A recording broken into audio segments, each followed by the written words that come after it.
नमस्कार विद्यार्थियों, आज मैं फिर आप लोगों के सामने उपस्थित हुआ हूं अपने एक नए टॉपिक के साथ गुप्त शासक चंद्रगुप्त प्रथम की राजनैतिक उपलब्धियों की। तो आज हम बात करेंगे चंद्रगुप्त प्रथम कौन थे, उनकी क्या राजनीतिक उपलब्धियां थी और बाकी की चीज़ें मैंने वीडियो में आपको पिछले वाले वीडियो में बता दिया था। उसकी भूमिका थोड़ा सा रिवीजन कर लेते हैं, आपको फ़ायदा ही होगा।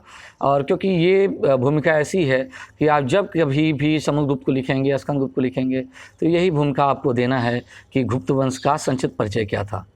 तो फिर से एक बार थोड़ा सा संक्षिप्त जानकारी दे देते हैं और डायरेक्ट अपने टॉपिक पे जाते हैं। मौर्य वंश के पतन के बाद लंबे समय तक भारत में राजनीतिक एकता स्थापित नहीं हुई और मौर्य काल के बाद कुषाणों और सातवाहनों ने राजनीतिक एकता लाने का प्रयास तो किया, लेकिन वो सफल नहीं हुए। लेकिन तीसरी शताब्दी ईस्वी में 3 नए राजवंशों का उदय हुआ, जिसमें प्रमुख थे मध्य भारत में नागशक्ति, दक्षिण भारत में वाकाटक और उत्तर पूर्वी भारत में गुप्त राजवंश। और इस खोई हुई राजनीतिक एकता को फिर से स्थापित करने का अगर श्रेय किसी को जाता है, जो पूरे भारत को एकीकरण के सूत्र में बांधा है, तो वह है गुप्त राजवंश। इसकी स्थापना जो है तीसरी शताब्दी के चौथे दशक में हुआ था श्रीगुप्त के द्वारा, लेकिन इसका वास्तविक संस्थापक चंद्रगुप्त प्रथम को माना जाता है। लेकिन इसका संवर्धन और विस्तार का श्रेय समुद्रगुप्त को जाता है। ये गुप्त राजवंश के शासक वैष्णव धर्मावलंबी थे, कुछ शैव बौद्ध धर्मावलंबी भी थे, लेकिन ये प्रमुख रूप से वैष्णव धर्मावलंबी थे और इनका राज चिन्ह भी गरुड़ था और इन्हें ब्राह्मण जाति से संबंधित माना जाता है। जिसको कुछ जानकारी चाहिए वो हमारे पिछले वाली वीडियो में चला जाए।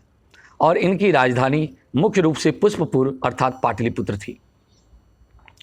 यदि हम बात करें गुप्त राजवंश के संक्षिप्त परिचय की, तो गुप्त साम्राज्य का उदय तीसरी शताब्दी के अंत में प्रयाग के निकट कौशाम्बी के आसपास हुआ था, ऐसा माना जाता है। ठीक है ना। इसका जो प्राचीनतम गुप्त राजा माना जाता है वो है श्रीगुप्त, जबकि सुपिया लेख, रिद्धपुर लेख, प्रभावती गुप्ता के पूना ताम्रपत्र लेख में घटोत्कच गुप्त को आदिराज कहा गया है। ठीक है।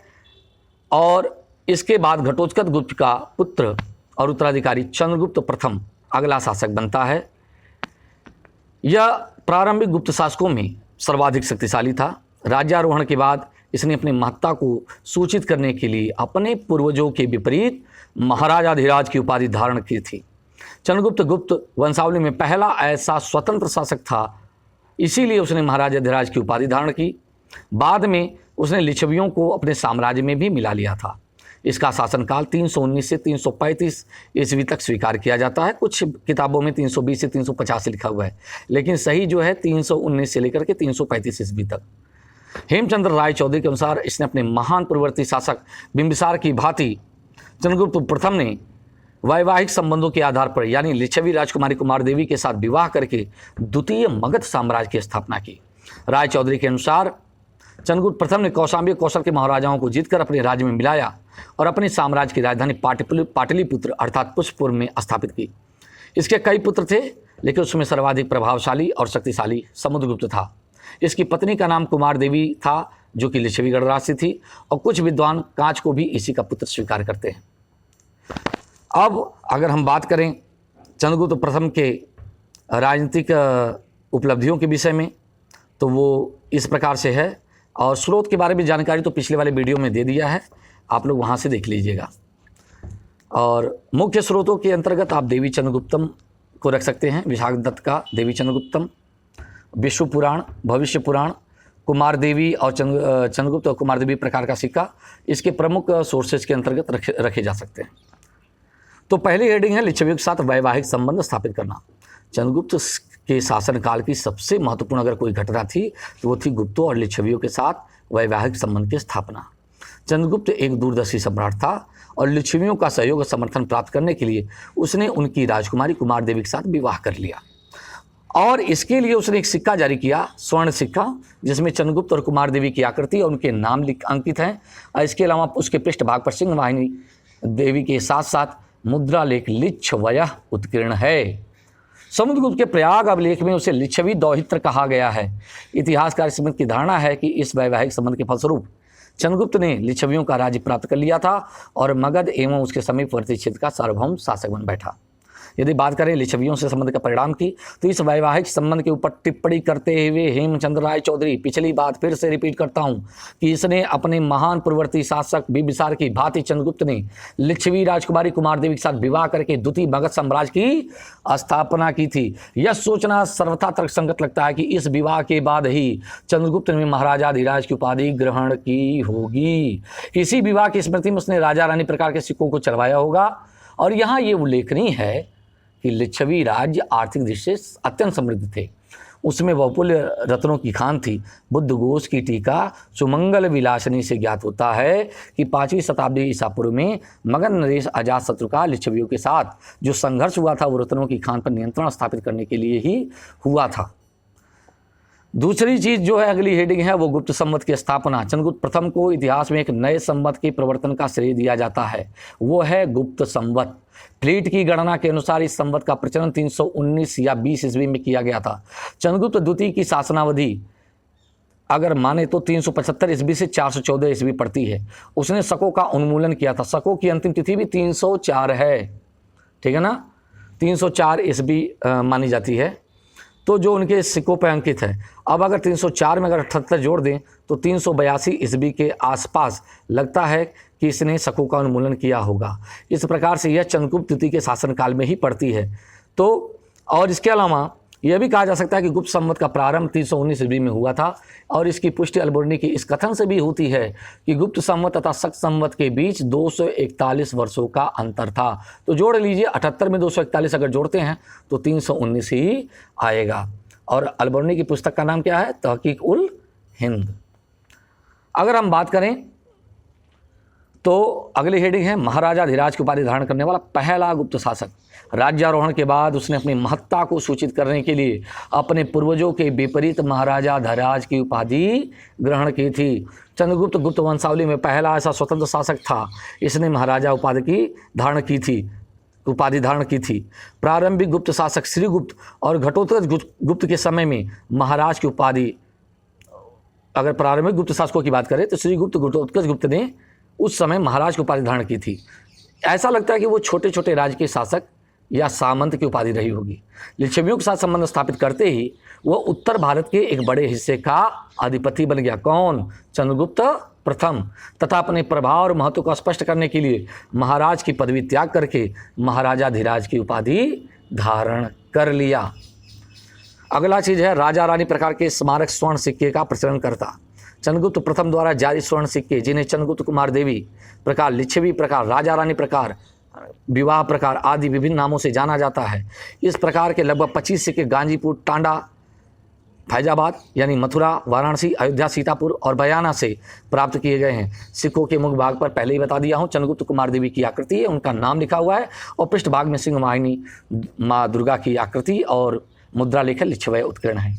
उल्लेखनीय हाल में एक चांदी का सिक्का भी प्रकाश में आया है, जिसके सिक्के की बनावट, आकार, प्रकार जो स्वर्ण मुद्रा जैसी ही है। यदि इसे स्वीकार कर लिया जाए, अभी स्वीकार नहीं गया है, तो मान लेना पड़ेगा कि गुप्त वंश में सर्वप्रथम चंद्रगुप्त प्रथम ने ही रजत मुद्राओं का प्रचलन करवाया था। अभी देखो सभी विद्वान अभी एक मत नहीं है, इसलिए इस पर पूरी तरह से मोहर मैं नहीं लगा रहा हूँ, ठीक है। तो अगर ये मान लिया गया तो जैसा कि अब तक ये धारणा है कि चंद्रगुप्त द्वितीय ने स्वर्ण रजत सिक्का सबसे पहले जारी किया था, वो खंडित हो जाएगा और चंद्रगुप्त प्रथम को माना जाएगा, ठीक है ना। लेकिन अभी इंतजार करिए। अगर हम साम्राज्य विस्तार की बात करें तो वायु पुराण में किसी गुप्त राजा की साम्राज्य सीमा का वर्णन किया गया है और बताया गया कि गुप्त वंश के लोग गंगा के किनारे प्रयाग तक, साकेत और मगध के प्रदेशों पर शासन करेंगे। जिस साम्राज्य सीमा का यहाँ उल्लेख हुआ है उसका विस्तार पूर्व में मगध से लेकर पश्चिम में प्रयाग तक था। स्पष्ट है कि यह साम्राज्य सीमा चंद्रगुप्त प्रथम के समय की ही है, क्योंकि इसके पूर्ववर्ती दोनों शासक अत्यंत साधारण स्थिति के थे। उसके बाद के शासक समुद्रगुप्त का साम्राज्य से कहीं अधिक विस्तृत हो गया था। प्रयाग प्रशस्ति आर्यावर्त तथा दक्षिणा पृथ्वी समुद्रगुप्त के विजयों का उल्लेख करती है, लेकिन पश्चिम के प्रयाग के पूर्व में गंगा नदी की भूभाग की विजयों की चर्चा इसमें नहीं मिलती है। आप वीडियो में देख सकते हो, जो ब्लू कलर का जो लाइनिंग है वो किसका है बेटा? वो है आपके चंद्रगुप्त प्रथम के साम्राज्य सीमा का, ठीक है ना। और ये जो हिस्सा आप देख रहे हो बीच वाला जो लंबा सा, वो समुद्रगुप्त का है, और तीसरा जो भाग है वो गुप्तों के द्वारा जो शासित है वो चंद्रगुप्त विक्रमादित्य के द्वारा जो शकों की विजय हुई थी गुजरात क्षेत्र पर। तो जो ब्लू कलर का है उसको ध्यान दीजिएगा, जो गाढ़ा रंग में दिखाई पड़ रहा है। ऐसे भी स्पष्ट है कि यह भाग चंद्रगुप्त के अधिकार में था। राय चौधरी के मतानुसार कौशाम्बी कौशल के मग राजाओं को चंद्रगुप्त ने जीतकर उनके राज्यों पर भी अधिकार कर लिया था। अब निष्कर्ष दें तो उपसंहार, उसने अपने जीवन काल में अपने सुयोग्य पुत्र समुद्रगुप्त को अपना उत्तराधिकारी निर्वाचित कर दिया। समुद्रगुप्त के पर्याय प्रशस्ति के चौथे श्लोक में कहा गया है चंद्रगुप्त प्रथम द्वारा कि समुद्रगुप्त के उत्तराधिकारी चुने जाने का विवरण सुरक्षित है। ज्ञात होता है कि चंद्रगुप्त ने अपना उत्तराधिकारी चुनने के लिए अपने सभासदों की एक सभा बुलाई। ये समुद्रगुप्त की पर्याय प्रशस्ति में कहा गया है कि वह समुद्रगुप्त के गुणों पर इतना अत्यधिक मुग्ध था कि भरी सभा में उसे गले लगाते हुए यह घोषणा की, आर्य तुम योग्य हो, आओ पृथ्वी का पालन करो। प्रशस्तिकार आगे लिखता है, जहां इस घोषणा से चंद्रगुप्त के दरबारी प्रसन्न हुए, वहीं अन्य राजकुमार तुल्य कुलज दुखी यानी म्लान मुख हो गए। इस विवरण के आधार पर कुछ विद्वानों ने ऐसा विचार भी व्यक्त किया कि समुद्रगुप्त के अन्य भाइयों ने उसके निर्वाचन का विरोध किया होगा, ठीक है ना, और ये समुद्रगुप्त उसका ज्येष्ठ पुत्र नहीं रहा होगा। समुद्रगुप्त को उनके साथ उत्तराधिकार का एक युद्ध लड़ना पड़ा होगा, जिसमें कुछ विद्वानों का मानना है कि कांच के साथ उसका युद्ध हुआ होगा। अगर हम बात करें चंद्रगुप्त प्रथम की, तो निस्संदेह वह अपने वंश का प्रथम महान शासक था। कुछ विद्वानों का यहाँ तक विचार है कि वह अपने वंश की स्वतंत्रता का जन्मदाता था और उसी के काल में गुप्त लोग सामंत स्थिति से सार्वभौम स्थिति में आए। वास्तविकता जो भी हो, हम चंद्रगुप्त प्रथम को गुप्त साम्राज्य का वास्तविक संस्थापक मान सकते हैं। और मुझे उम्मीद है आपको ये वीडियो पसंद आया होगा। Thank you. और हाँ, अगर इस वीडियो को समझना है तो पहला वाला वीडियो ज़रूर देख लीजिए। और हाँ, नेक्स्ट वीडियो मेरा जो है समुद्रगुप्त पे आ रहा है और उसको देखना मत भूलिए। इसके बाद कुमारगुप्त, स्कंदगुप्त, हूणों का आक्रमण, इसके बाद आपके हर्षवर्धन पर गुप्तों के पतन के बारे में सब वीडियो एक के बाद एक विस्तार से आपको सुनने को मिलेंगे, पढ़ने को मिलेंगे, आपको अच्छा लगेगा। थैंक यू, धन्यवाद।